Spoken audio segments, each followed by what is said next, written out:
Bisa tunggu sedikit lagi temannya. Kurang siapa nih? Bapak. Mas Fahri ya? Kurang siapa? Oh, Mas Walhi.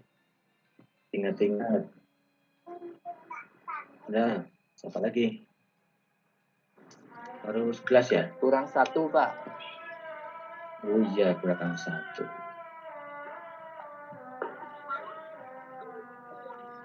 Elvina. Iya Pak, saya.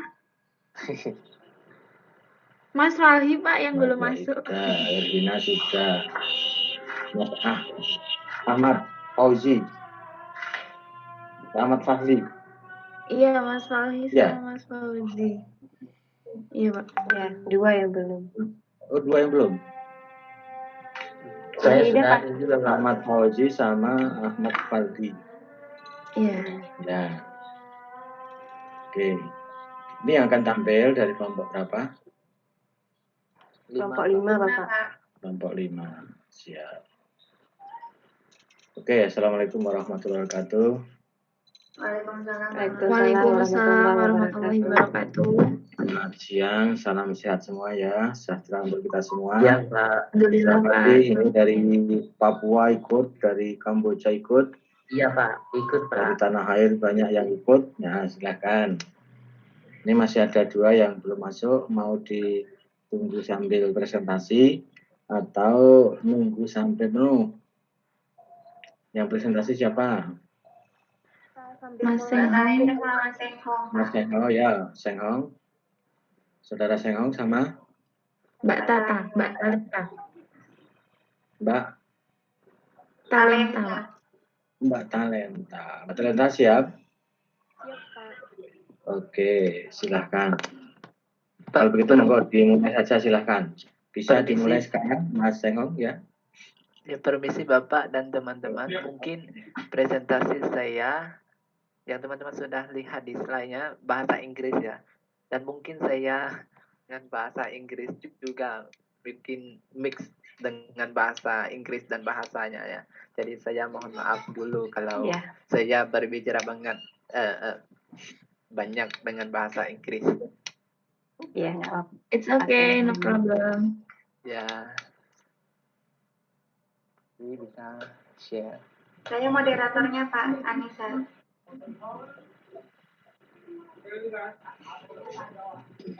Mulai. Dimulai ya. Ya. Baik, bismillahirrahmanirrahim. Assalamualaikum warahmatullahi wabarakatuh. Waalaikumsalam warahmatullahi wabarakatuh. Puji syukur, marilah kita panjatkan rasa syukur kepada Allah Subhanahu wa Ta'ala atas rahmat dan nikmat kesehatan sehingga kita bisa berkumpul dan bisa mengikuti perkuliahan pada siang hari ini yang akan diisi dengan presentasi Mas Senghong dan Mbak Talenta yang berjudul statistik analisis lanjutan dari materi yang kemarin. Saya persilakan kepada presentator untuk mempresentasikan presentasinya.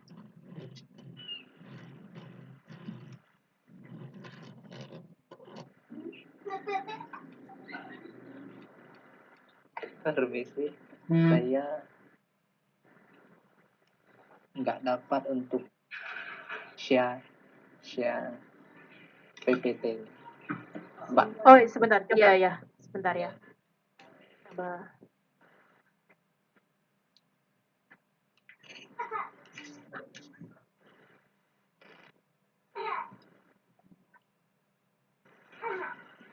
Mau coba dari tempat saya?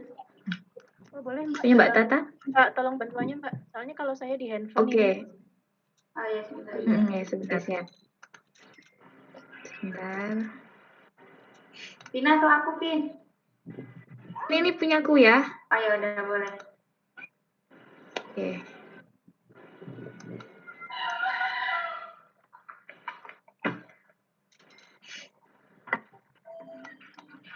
Sudah muncul belum?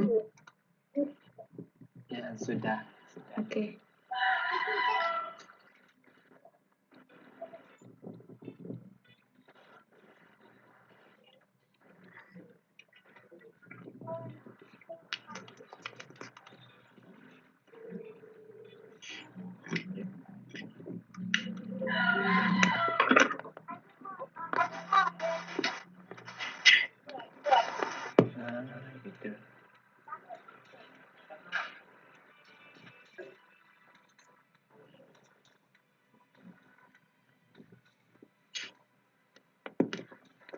Oke, sudah kan?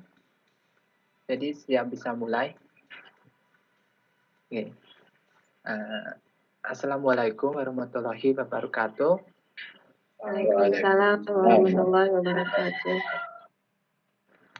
Oke, selamat siang Bapak dan teman-teman. Hari ini saya dengan Mbak Talenta dari kelompok kelima akan presentasi dengan topik di chapter 6, Statistical Analysis itu part 2 ya, dari kelompok 4. Jadi di dalam kelas metodologi penelitian pendidikan ini yang mengajar oleh Bapak dosen Setia ya. Jadi kita lanjut ke presentasinya. Teman-teman lihat ini konten ya. Saya dibagi menjadi 4 bagian. Yang pertama, measures of relative position. Kedua, the normal curve. 3, and the last one is effective size. So let's continue to the measures of relative position. So as you can see for the first one, measures of relative position. For the measure of relative position, the most widely used statistics for this purpose are z-score, Stenine score, and percent. So this is 4 different scores that we need to study for the measure of relative position. The first one, let's study the z-score. The z-score, one another thing we call standard score. Yeah? Score is defined as the distance of score from the mean as measured by standard deviation unit. As you can see the formula is z equal x minus standard deviation. And the small x is the minus between x. As you can see, x is a raw score, x bar is a mean of distribution, and sigma itu adalah standard deviation of the distribution. So for z-score, the standard score, you only need to remember the formula, yeah? And this is the 2 examples that I will clarify for you guys. As you can see, the first one, you see psychology and statistics. So these examples mean that a student taking an exam for psychology class. And then you see this 72, 72 means a raw score that a student got a score from psychology. And for the statistics, 48 is a raw score, the statistic. And then when you calculate the psychology and statistic, the results it become minus 0.50. So by explanation for this calculation, I want you guys to focus on the standard score. What you see the difference is, the first one, raw score. The raw score that student get is 72 on psychology, right? And 48 on statistics. If you see only the raw score, you can say that, oh, maybe the student in psychology have a better performance than statistics student. But when you calculate it, the results show that minus 0.50 are the same. We cannot compare it when the result is just a raw score, but we can compare it when the results become a standard score as a z-score. So you see this equal minus 0.50. It means that the result. It means that the score of psychology and the score of statistics have equivalent performance to each other. So we cannot do a comparison on these 2 subjects of students. But the second subject, you can see result. Permisi, not yet, Evina. The previous one. Yeah. The second example, psychology and statistics as well, but the second one, the result of the psychology is 0.25, right? And the statistic is 0.33. So the difference is, we can see that who take exam on statistics have a better performance than students get an exam on psychology. So if you do a comparison on psychology and statistics, only you see the standard score, yeah, as a Z score. Okay, so let's continue to another standard score.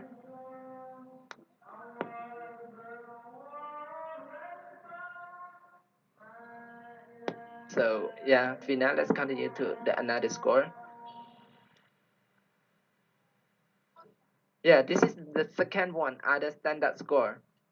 One of the most common procedures to convert to T score. Do you know T score mean? T represent as a transformant score. So T score is a transformant score from Z score. By multiplying the Z score by 10 and adding 50. So only this, as you can see the formula, T equal 10 multiply Z plus 50.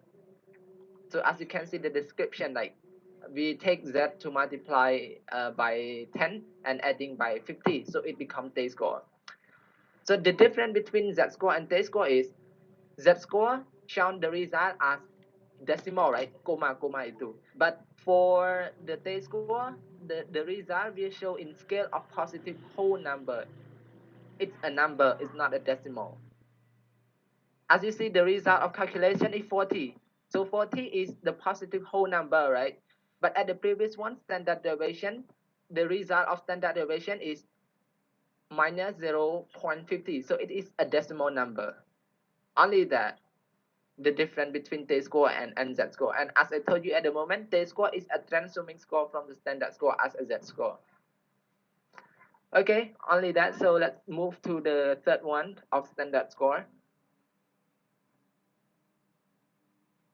Yeah, this one are the standard scores as well, and this is focused on T score at the moment. This formula, as you can see, A equal sigma A multiplied by Z and plus moi A. So A equals on the new scale, and moi A mean for the new scale, new standard scale, and sigma A standard deviation for the new standard scale as the explanation. But other standard score that we need to focus on this part is 2. The first one, college entrance examination board scores, or we can say as a short one is score. So CEEB score have a mean of 500 and a standard deviation of 100 for its transformant distribution. It means that you can see this formula, right? This formula sigma A is standard deviation. So if you want to calculate for CEEB score, to take the standard deviation of, and then if you want to calculate for CEEB score as well, you need to take a mean of 500. So only you need to know what is the Z score only. And then for the last one, the score for calculating like adult intelligence, it means that the score for IQ test. Calculate for the IQ test, you need to take the score of mean of 100 and the standard deviation of 15 to substitute in this formula. So this formula, sigma A, for the IQ test, it will be multiplied by Z and plus 100. So I will show you the example on the next slide. So move to the next slide. I will show you the example of my calculation on this. This is the STAN9 scores. Are standardized with the mean of 5 and standard deviation of 2. Okay, this is the formula. Only you need to take the Z to multiply by 2 and plus 5. So 2 is the standard deviation and 5 is the mean. You know what is STAN9? STAN9, like easy to remember, the word 9. 9 is a number of 9, right? So as you can see this table 6.4, you can see STAN9 is a range number from 1, 2, 3, 4, 5 until 9. This is a comparison. So STAN9 is a transforming score from Z score. You have STAN9 score by reviewing from the Z score. So the first one is Z score. You can see as the first column Z score, the second column STAN9 score, and the third column is interpretation, and the last one is percent in STAN9. The purpose of using standard score is, you can see the two sentence below. Standard score are not useful for comparing extreme score, but standard score are easy to comprehend. So I want to make sure that for calculation on standard score, you cannot take it to comparison to each other like standard score at the moment. You take it to comparison, but for the standard score, you can only take it easy to understand. The last one, standard score are often used in school system, student standardized test score. Yeah, so standard score, we use it for the school system to reporting the student standardized test score. Let's move to the another slide, Yeah, it is the last one of standard score, like percentile rank. You know the percentile? Percentile is mean that a percentage. Its result will show us a percent, like that. So a measure of relative position that most people find easy to understand and interpret it rank. So in a short term, we write it as PR, yeah, which indicate the percentage of score in a distribution that are equal and fall below the given score point. Not make it difficult, and to make it easy, you guys only to remember this formula: PR equal CFB plus FW half 2 and divided N 100. So you need to know what is CFB, cumulative frequency below a score, and what is FW. FW is frequency of number scoring, and N is total number. I think you guys understand this already, because from the other class we also focus on that. Calculating for PR, you need to remember a score with percentile rank of 89 is high in any distribution. But if the score that we calculation show that 32 is somewhat low in any distribution, if the result show that 89 is mean that it is a high distribution. But if it is 32 or below of that, it is a low distribution. Between 32 to 89 is mean that the result is average, like that, yeah. And the familiar concept of 0 to 100% applies to interpretation of percentile rank. School often report percentile ranks to parents of PR calculation, yeah. In the school system, we use PR for reporting the student performance to the parents by using PR, by using percentile rank. So let's see the another side. This is the example. You guys understand more easily, yeah, because at the moment it's just a definition. So example of percentile rank. This is one of the table 6.2. We need to calculate for PR, yeah. Okay. The first one, you can see the first column X. Wait. The first one, we calculate the PR of 21st. The first one, yeah, guys, focus on the first one. Calculate the PR. So let's see the first column X. Come back to the column. The column F, you see what the number of 21 on the third one, right? 21. And then this formula you guys already understand at the moment that I showed you. So you need to substitute it. FB. What is the FB at the moment, guys? Cumulative frequency below. So you can see this, the last column, this is CF. So the number of 21st, the CF is 14, right? The CF, the cumulative frequency is 14. But you guys see why the number I take is 10? Because you see CFB means cumulative frequency below. So it's below the cumulative frequency of 21.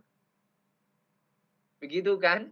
Mungkin you guys misunderstanding about it, yeah? So let's make sure the word below. So not focus on 14, right? we focus on 10 because below the 14 is 10.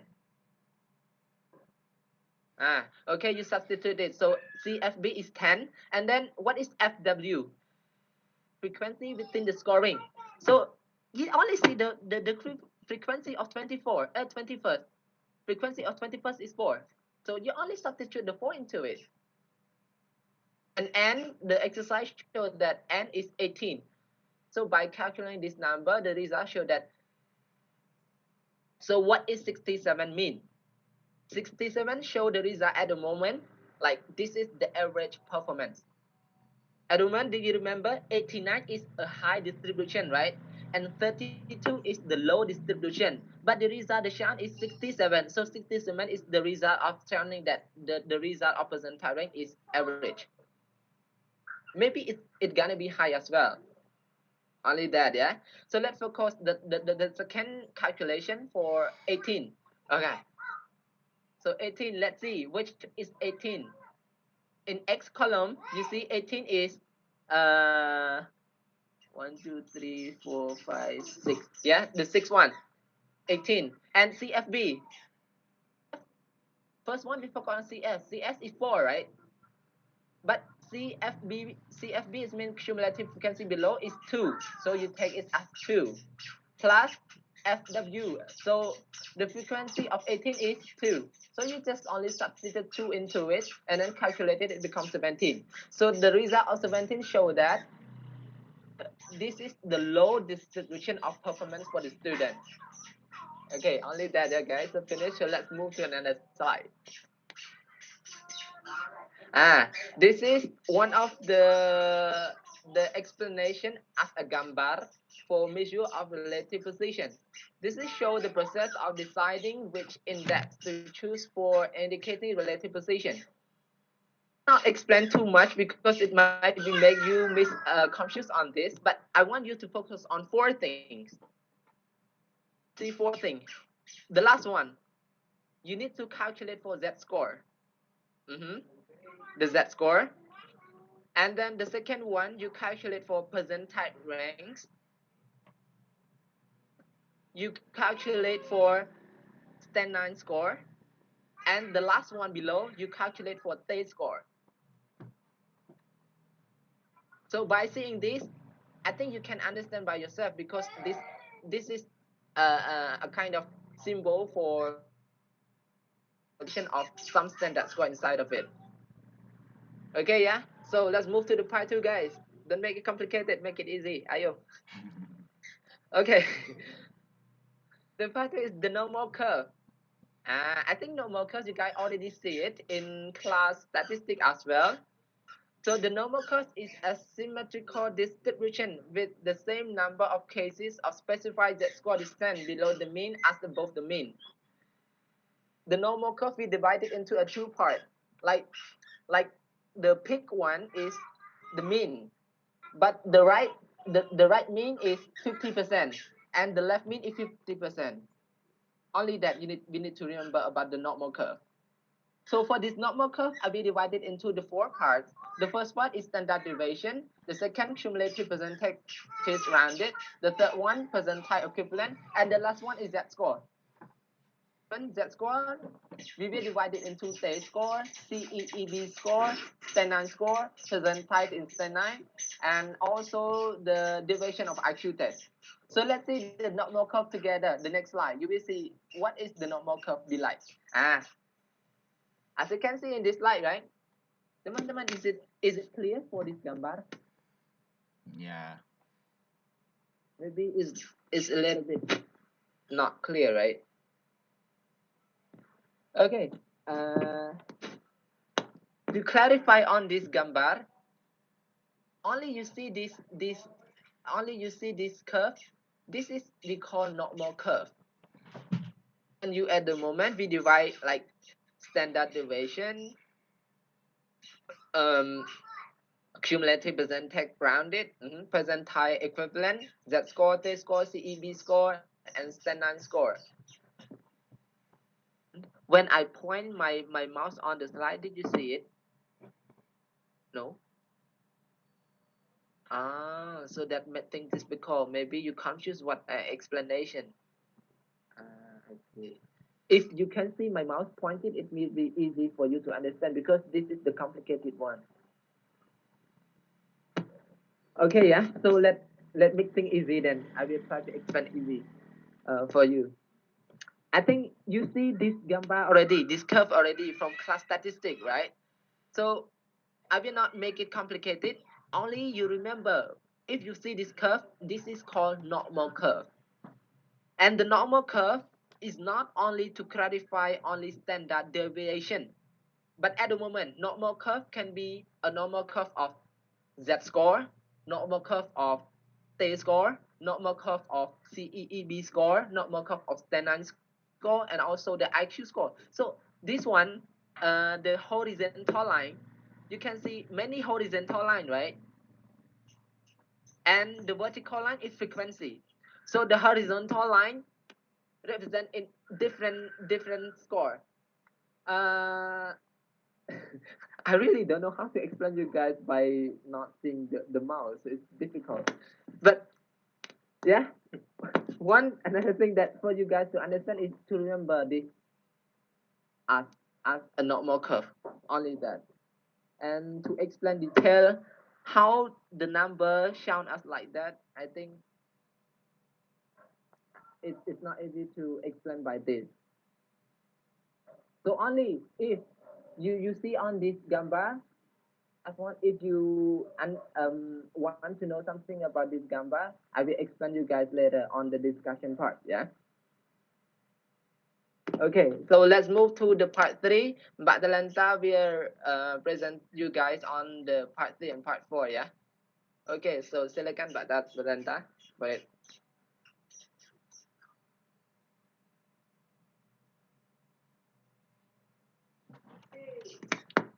Mbak Tata nggak dengar.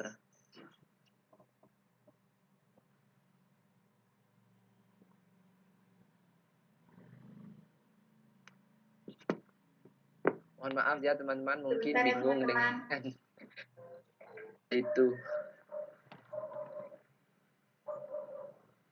Mbak Talinta kok lihat ya?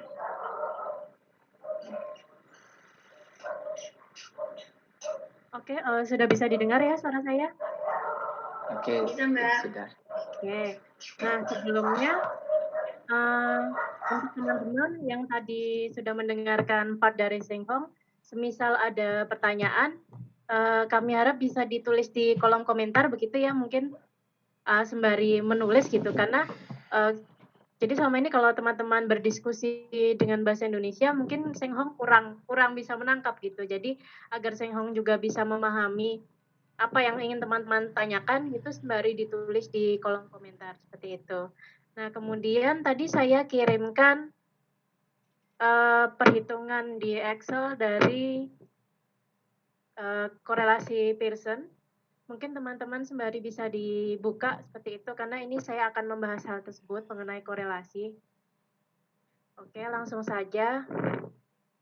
Jadi di sini dikatakan bahwa korelasi itu mengindikasikan hubungan antara nilai-nilai yang berhubungan seperti itu. Kemudian korelasi ini sendiri mengindikasikan apakah hubungan antara nilai-nilai itu positif atau negatif dan seberapa kuat hubungan tersebut. Nah, final perhitungan dari korelasi itu disebut koefisien korelasi. Seperti itu. Kemudian next selanjutnya, Mbak. Terima kasih. Nah, sebenarnya untuk menghitung koefisien korelasi itu ada beberapa cara, tidak hanya dengan Pearson product moment tapi ada beberapa cara yang lainnya lagi. Cuman di sini di buku yang dijelaskan dengan cara Pearson product moment, jadi langsung saja. Nah, Pearson product moment sendiri ini indicate both direction and the magnitude of the relationship between two variables without needing a scatter plot to show it. Jadi di sini rumusnya langsung aja Pearson R ditandakan dengan huruf R gitu. Kemudian yang dihitung adalah jumlah skor di X, distribusi, kemudian variabel Y, kemudian nanti dijumlahkan. Langsung aja ke slide selanjutnya, Mbak. Oke. Mohon maaf, bisa ini biar saya yang sekarang share screen nggak apa-apa ya? Jadi enak untuk menunjukkannya. Oke.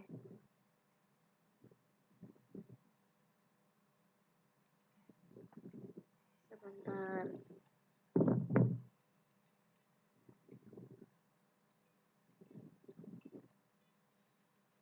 Apakah sudah bisa terlihat, teman-teman? Bisa, Mbak.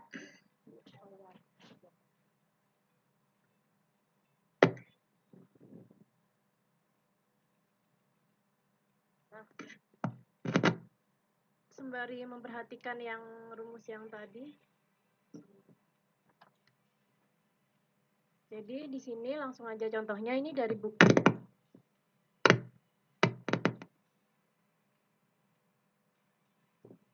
Jadi rumusnya yang tadi itu saya sampaikan mengenai koefisien korelasi ya dengan person product moment. Nah, di sini contohnya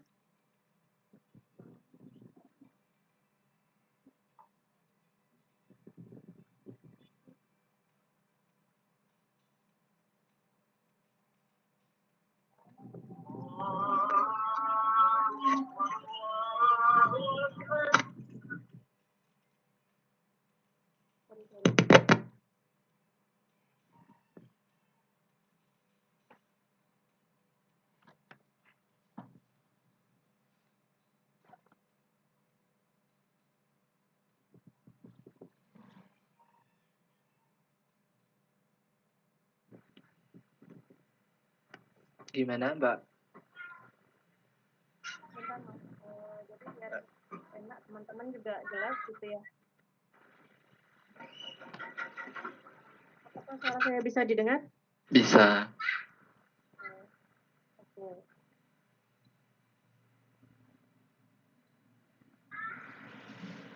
Variabel X dan variabel Y gitu. Variabel X adalah nilai, kalau di situ di buku adalah nilai dari tes pertama gitu. Jadi di kelas ini ada 18 siswa, kemudian diadakan 2 kali tes. Nah, variabel X ini adalah tes pertama, hasil dari tes pertama, sedangkan variabel Y ini adalah hasil dari tes kedua. Kemudian di sini yang dicari adalah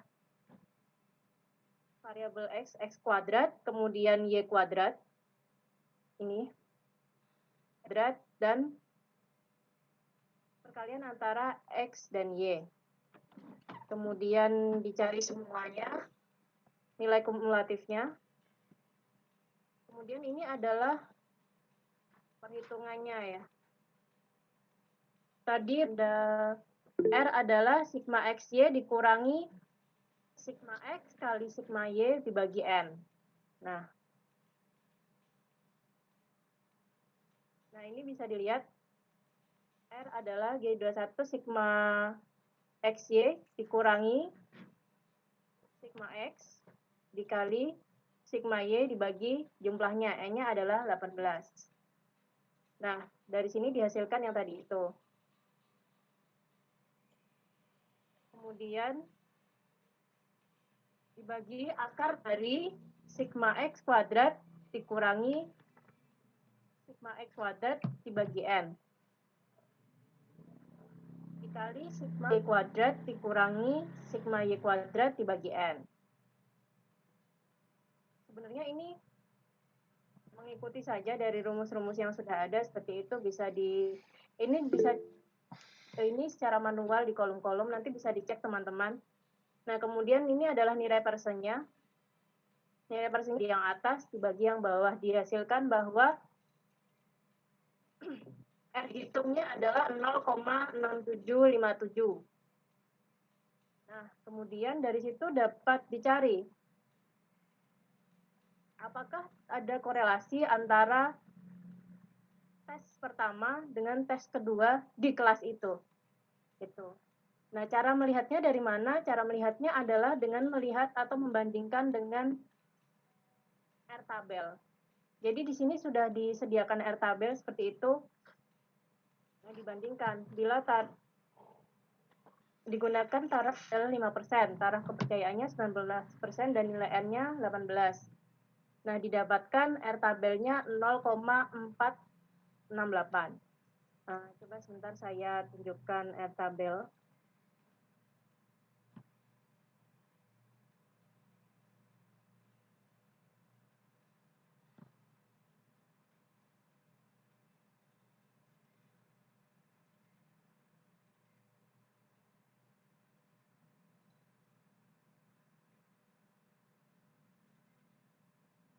Nah, di sini R tabel apakah bisa terlihat, teman-teman? Mungkin kurang jelas ya?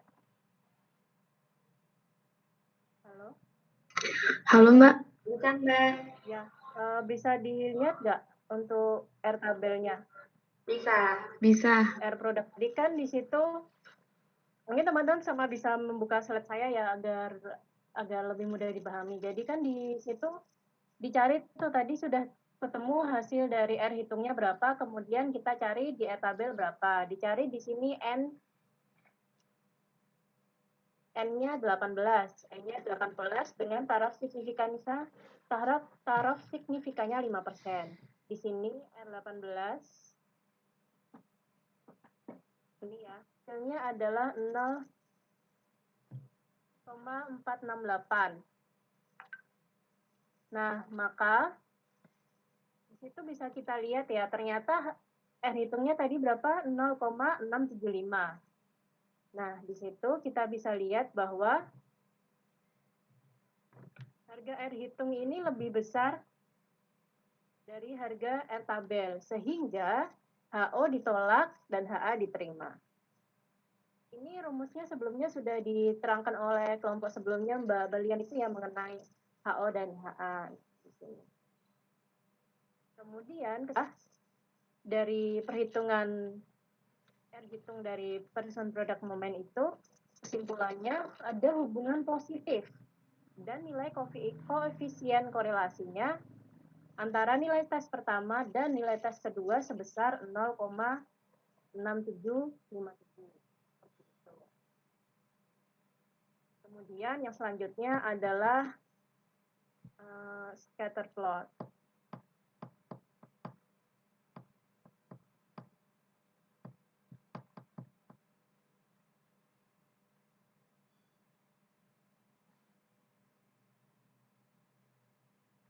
Ini itu bagaimana sih untuk mendeskripsikan koefisien korelasi ini secara lebih mudah gitu.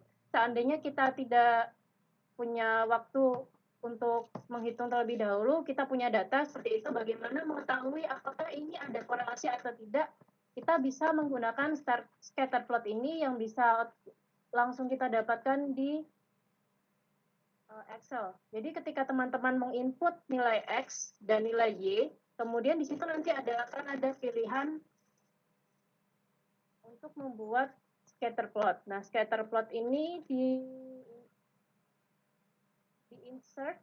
Kalau teman-teman membuka Excel ya, di insert, kemudian di sini akan ada pilihan dari bagian-bagian ini ada insert scatter. Nah, di situ nanti teman-teman bisa langsung membuat scatter plot ini tadi. Nah, scatter plot ini mempermudah apakah ada hubungan positif atau negatif antara variabel-variabel yang kita teliti itu. Jadi kita bisa menentukan lebih dulu nih, apakah kita akan meneruskan penelitian tersebut karena memang ada korelasi atau kita mencari variabel yang lain karena tidak ada korelasi gitu dari nilai-nilai yang kita dapatkan. Nah, selanjutnya dari yang tadi itu ini hasil dari scatter plot contoh yang saya sampaikan tadi mengenai nilai tes pertama dan nilai tes kedua. Boleh diingat-ingat ya bentuk scatter plotnya seperti ini. Mungkin ini agak berbeda dengan di buku karena memang setelah saya dan Mas Seng Hong melihat ulang bahwa di buku itu entah kenapa ada error di dalam jumlah dari variabel Y-nya itu agak sedikit error gitu, tidak sesuai dengan jumlah yang seharusnya. Jadi agak berbeda dengan yang di buku. Oke, ini scatter plotnya yang tadi dicontohkan. Nah, kemudian kita lihat scatter plot ini benar tidak dengan kesimpulan manual hitungan yang tadi kita buat. Nah, Di sini ada contoh-contohnya. Contoh dari scatter plot. Jadi jika dia korelasi positif dan korelasinya itu +1, maka dia akan terjadi garis lurus gitu. Jadi bahkan tidak ada variasi antara loncatan dari variabel yang satu dengan variabel yang lain. Kemudian jika terjadi garis menurun, itu sebaliknya, maka nilainya adalah korelasinya adalah negatif. Kemudian, selanjutnya di sini adalah ada korelasi yang sangat tinggi antara variabel X dengan variabel Y. Kemudian sebelahnya menunjukkan jika menurun adanya korelasi yang negatif gitu antara variabel X dengan variabel Y. Kemudian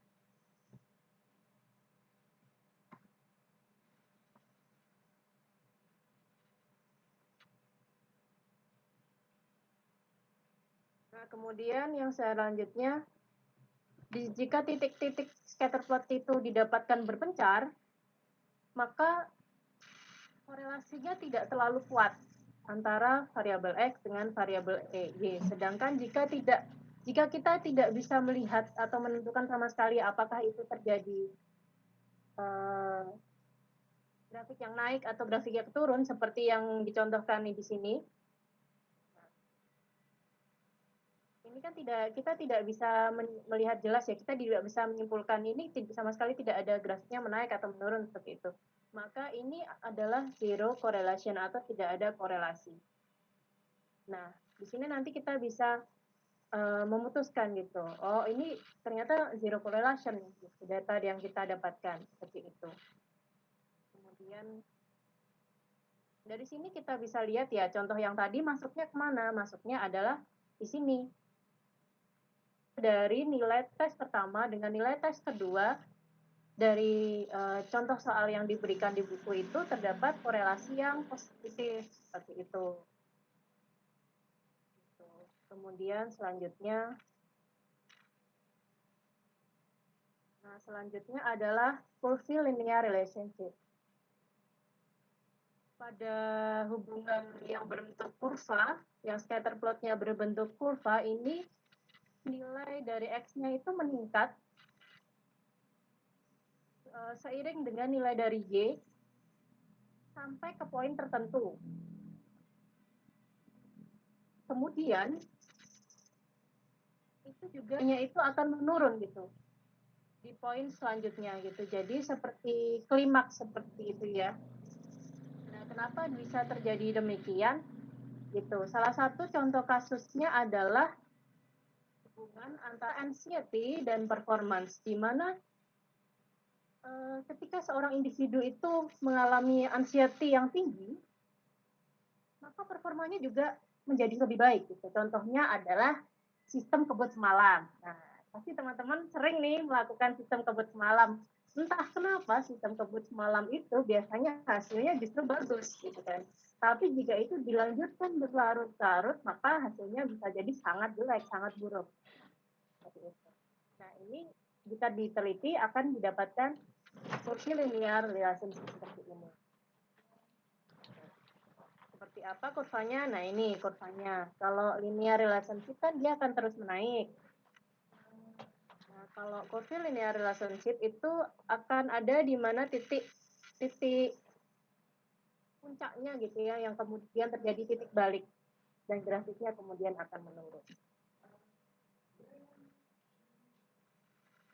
Nah, kemudian bagaimana menginterpretasikan korelasi koefisiensi person R? Jadi dalam korelasi koefisiensi person R itu harus kita pegang bahwa yang pertama, correlation doesn't necessarily indicate causation. Maksudnya adalah ketika dua variabel itu ditemukan ada korelasi, itu belum tentu bisa diaplikasikan di dalam kasus yang lain seperti itu. Misalnya, kita dapat saja menemukan korelasi antara dua variabel karena ada unsur intrinsik. Tapi karena ada variabel ketiga yang berkaitan, kemudian ternyata korelasinya menurun gitu, atau menjadi tidak ada atau menjadi lebih tinggi gitu. Contohnya adalah rata-rata gaji guru selama periode 20 tahun terakhir dan nilai dolar dari penjualan kopi selama 20 tahun terakhir itu juga kita akan menemukan korelasi yang tinggi. Jadi rata-rata gaji guru dengan penjualan kopi itu ada korelasinya gitu. Tapi kemudian itu bukan berarti bahwa ketika gaji guru itu dinaikkan, mereka akan spend extra money on coffee. Jadi mereka belum tentu akan membeli kopi lebih banyak seperti itu. Itu harus diingat seperti itu. Jadi kita harus mengobservasi secara teliti gitu ya. Korelasi antara dua variabel itu dengan yang mempengaruhinya, variabel ketiga yang mempengaruhinya. Itu. Kemudian yang kedua adalah the size of correlation is in part a function of the variability of the two distributions to be correlated. Maksudnya adalah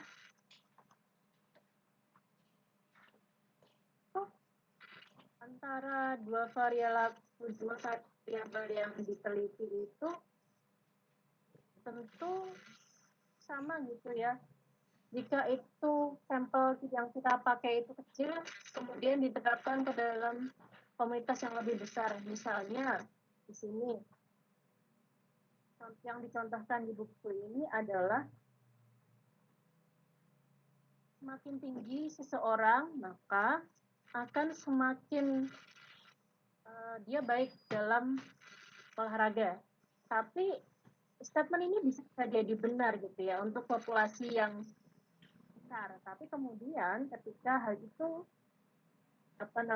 statement itu disampaikan atau dimasukkan ke dalam komunitas yang lebih kecil, misalnya komunitas basketbal. Nah, kan semua orang-orang di tim basketbal itu tinggi-tinggi ya, belum tentu yang paling tinggi di klub itu adalah yang paling bagus bermainnya, seperti itu. Nah, kemudian yang ketiga adalah correlation coefficient should not be interpreted in terms of percentage of perfect correlation. Karena korelasi koefisien ini kan diekspresikan dengan desimal ya, seperti yang tadi udah dicontohkan 0, berapa itu bukan berarti itu secara langsung bisa dikatakan persen. Seperti tadi hasilnya adalah 0,675.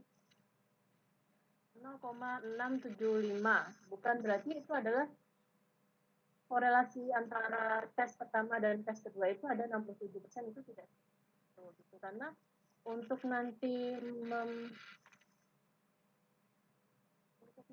bisa menyatakan presentasinya itu nanti ada rumus yang lain lagi, yaitu menggunakan kemudian yang keempat adalah avoid interpreting the coefficient of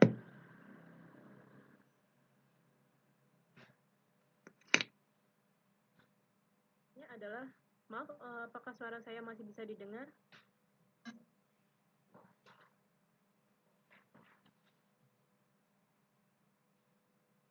Halo? Bisa, Mbak. Oke. Soalnya harusnya dapat. Oke. Jadi yang keempat adalah itu tadi, avoid interpreting the coefficient of correlation in an absolute sense. Maksudnya adalah bijak jika kita menggunakan korelasi 0,5 untuk memprediksikan masa depan gitu dari performa suatu individu. Jadi ketika kita meneliti kemudian didapatkan hasil korelasinya itu 0,5, itu tidak bisa dijadikan patokan untuk hasil kedepannya. Contohnya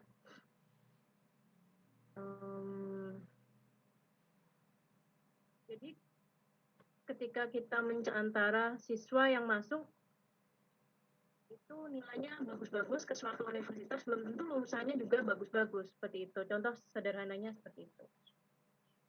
Oke, selanjutnya adalah mengenai effect size.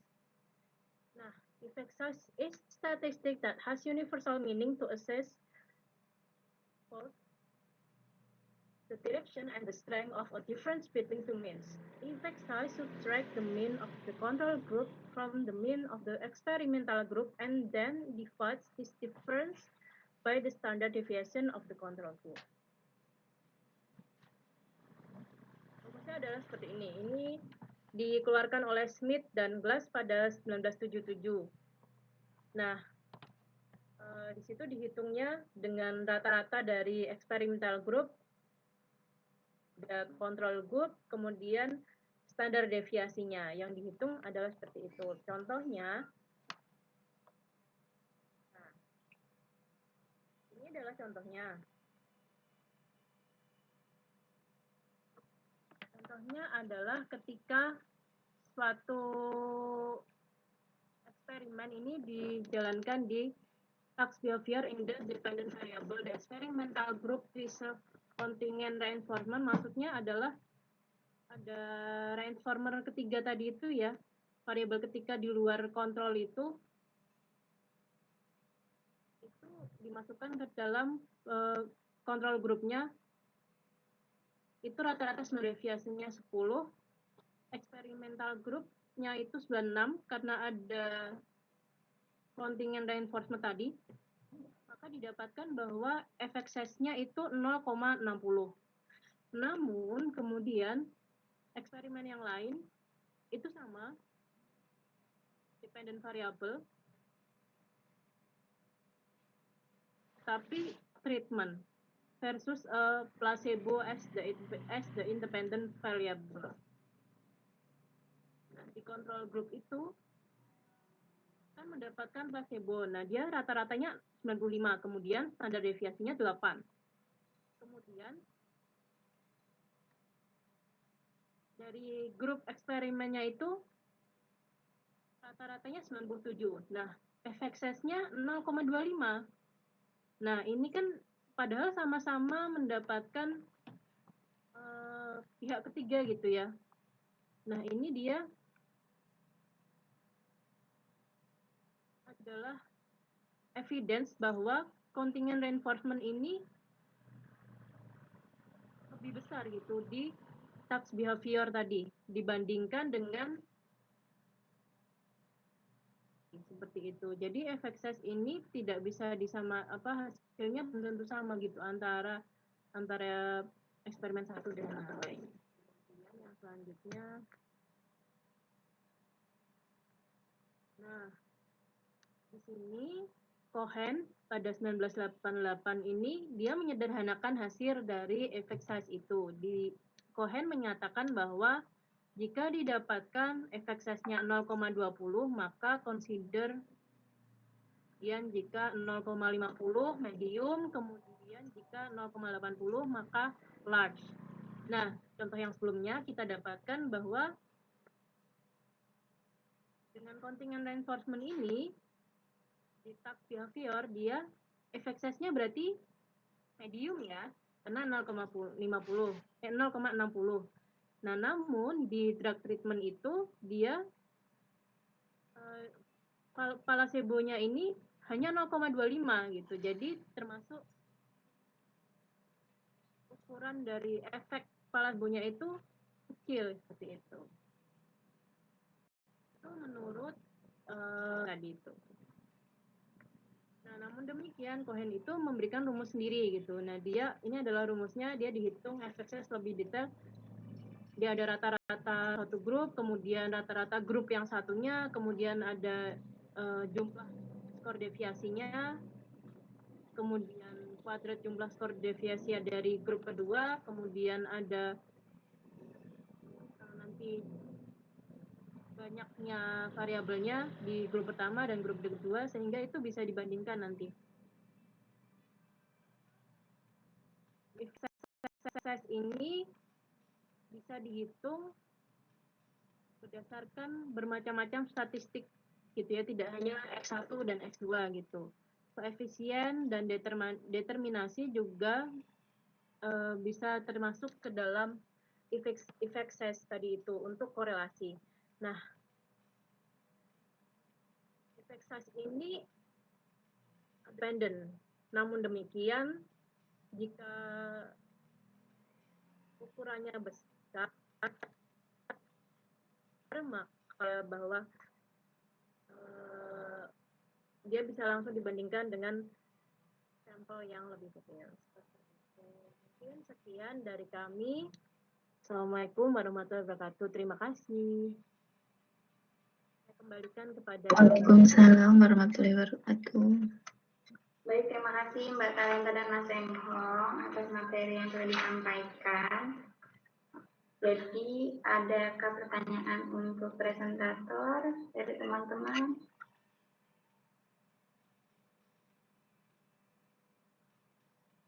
Bagi yang mau bertanya, waktu dipersilahkan.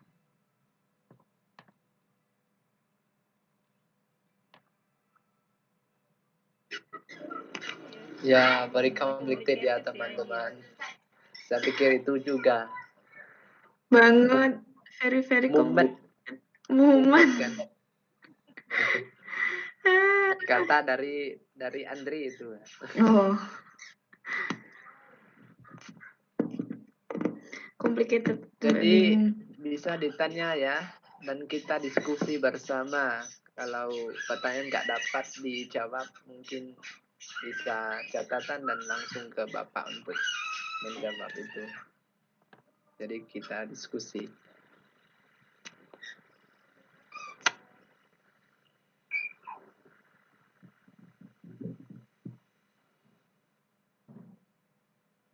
Feby, aku mau nanya dong.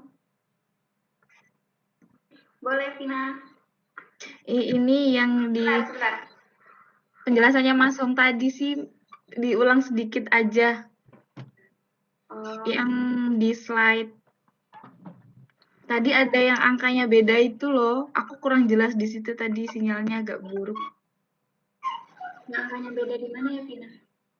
Di slide pertama tentang ini nih. Psikologi and Statistic Z scores. Gitu. Please repeat for me, Mas Hong. Baik, Mas Hong. Ya. Mbak Vina minta tolong dijelaskan ulang. Oke.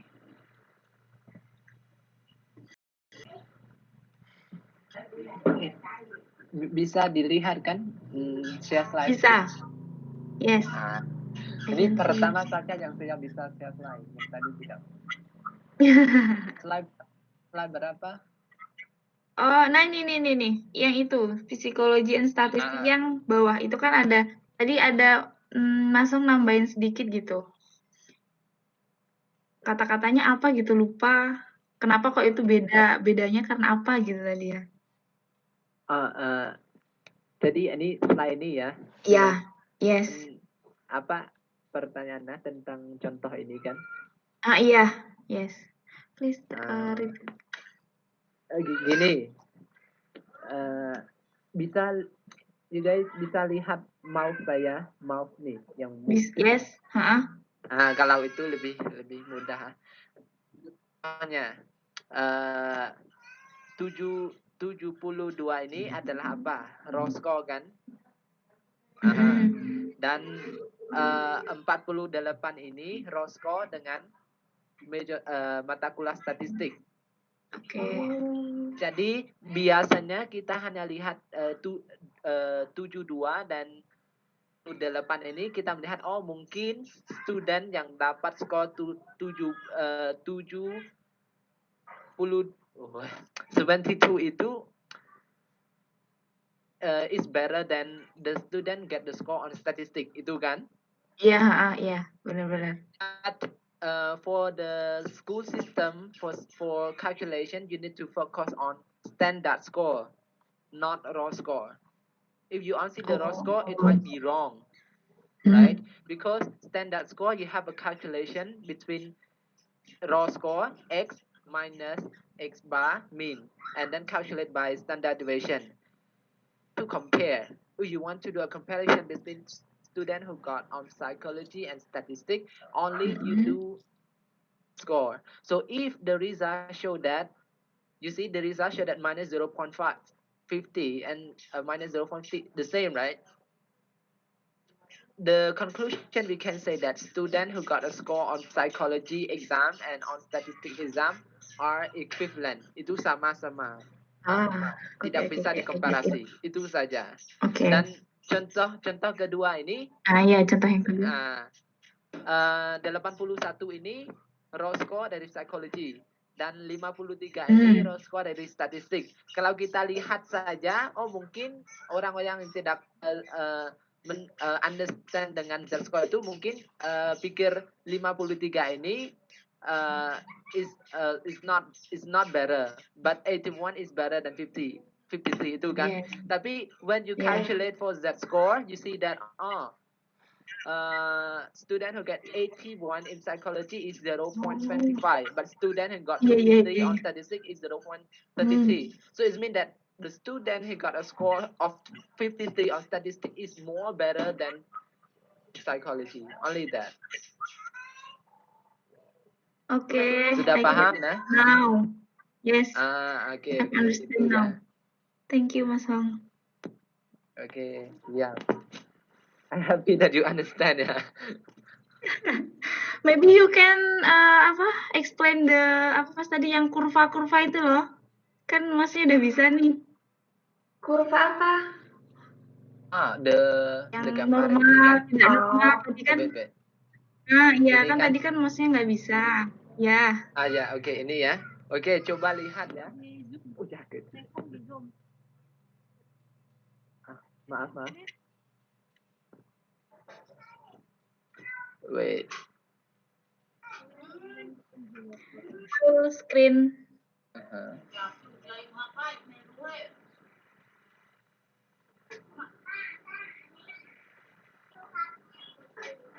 Boleh dilihat ya. Oke. Kayak gini.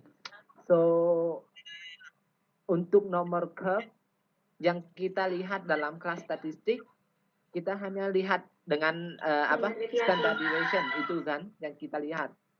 Ya, ini yang kita sudah lihat, saya pikir kita sudah lihat ini. Tapi untuk nomor curve ini yang berbeda karena ada Z-score, T-score, CEED score, Stannan score, and also Richard scale. Ada yang lain. So, I will not explain the standard deviation because this one is the form of normal curve for standard deviation. The form is like this. As you see, from 0 to 1, 34 point. Teman-teman, ini sudah tahu kan ini ya? Iya, ini yang daerah diarsir. Ya. Ini nggak bisa di-explain because ini adalah curve normal standard deviation. For example, if someone asks you to write the normal curve of standard deviation, the form it could be like this. You need to write like this. Tapi for the next, like cumulative percentage rounded, you know the word cumulative percentage, right? Like for example, we have frequency and cumulative frequency. So cumulative frequency is mean that tambahnya selanjut. Ini juga cumulative percentage. Why it becomes 0.1%, 2.3%, 15.9%? Because it is from the standard deviation. You see the first one is 0.13, right? So tambahnya 0.13 tambah dengan 2.14. So it becomes 2.3%. Paham? Halo teman. Bentar. Pusing dong. Gimana ini? Ini saja. Ini tambahnya selanjut. hanya membawa 0.13 tambah 2.14 menjadi 2.3, dan membawa 2.3 ini tambah lagi dengan 13.59 ini menjadi 15.9, dan membawa 15.9 ini tambah lagi 34.13 dan menjadi 50. Selanjut sampai akhirnya itu 99.9%. Karena ini katanya kumulatif ya. Oh, jadi menjumlahkan standar deviasinya itu ya, Om? Ya. Jadi nomor ini dari standard deviation ini. Penjumlahan. Tina ngerti? So that's why I ask you to remember the gambar of standard deviation. When you remember the standard of the standard deviation, you will know what is cumulative percentage, because the cumulative percentage is the calculation from standard deviation. Feby. Ya. Yang 0,13 itu ditambah 0 tambah 2,14. Ya, itu. Oh. Menjadi 2,3. Dan 2,3 itu tambah 13. Lanjut. Seperti apa? Yang frekuensi. Ada frekuensi dan apa? Cumulative frekuensi yang tadi kan. Kita tambah lanjut dari atasnya sampai frekuensi bilau tadi ya? Frekuensi bilau. Oh iya. Okay, I get it now.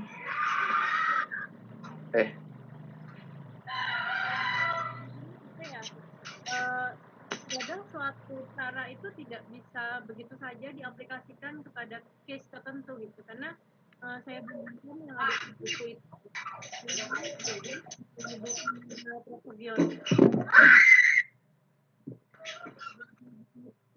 Maaf Mbak, suaranya putus-putus di saya. Jadi di buku yang satu dengan yang lainnya itu bisa jadi berbeda. Karena memang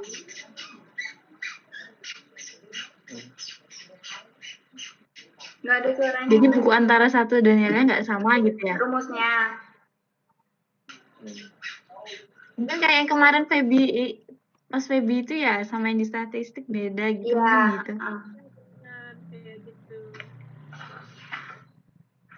kayak gitu. Oke deh Mbak.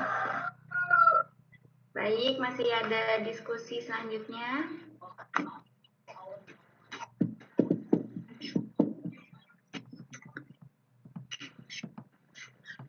Teman-teman sudah cukup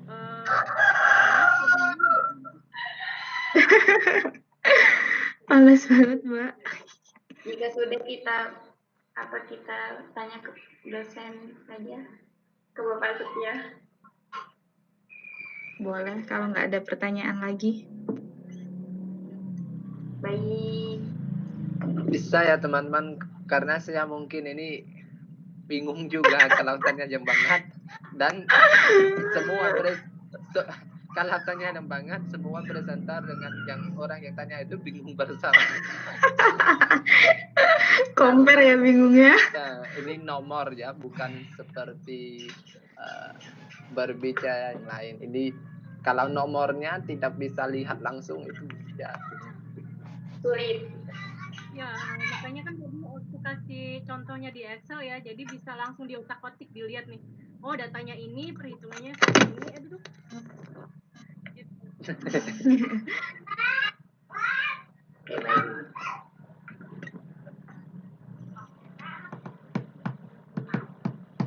Cukup presentasi pada siang hari ini. Terima kasih untuk Mbak Talenta dan Mas Enghong.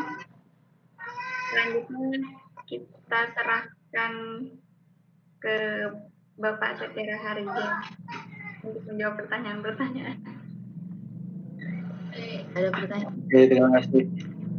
Terima kasih kelompok Kamboja sudah tampil baik. Ya, nama Mbak siapa tadi? Mbak Valenta, oke. Ini statistik ini tidak bisa dipelajari 1 hari 2 hari, 1 jam 2 jam. Ini harus lewat pencermatan. Dan ini statistik ini kan mata kelas sendiri sebetulnya baca Iya. Betul, Pak. iya. Ini tadi yang jadi permasalahan, sebenarnya kan permasalahan yang kemarin-kemarin ya. Coba apa yang dipermasalahkan tadi coba. Saya pas nantinya saya harus nggak mantau. Sebenarnya Halo. ya. Iya. Ya, siap. Tadi bukan itu sih Pak, mau minta penjelasan ulang aja itu yang tentang Z-score gitu Pak. Tapi tadi sudah dijelaskan ulang oleh Mas Ekhong gitu, jadi sudah mengerti. Ya udah kalau dijelaskan sudah. Iya, sama Pak tadi. Dan T-score itu kan untuk memperbaiki skor.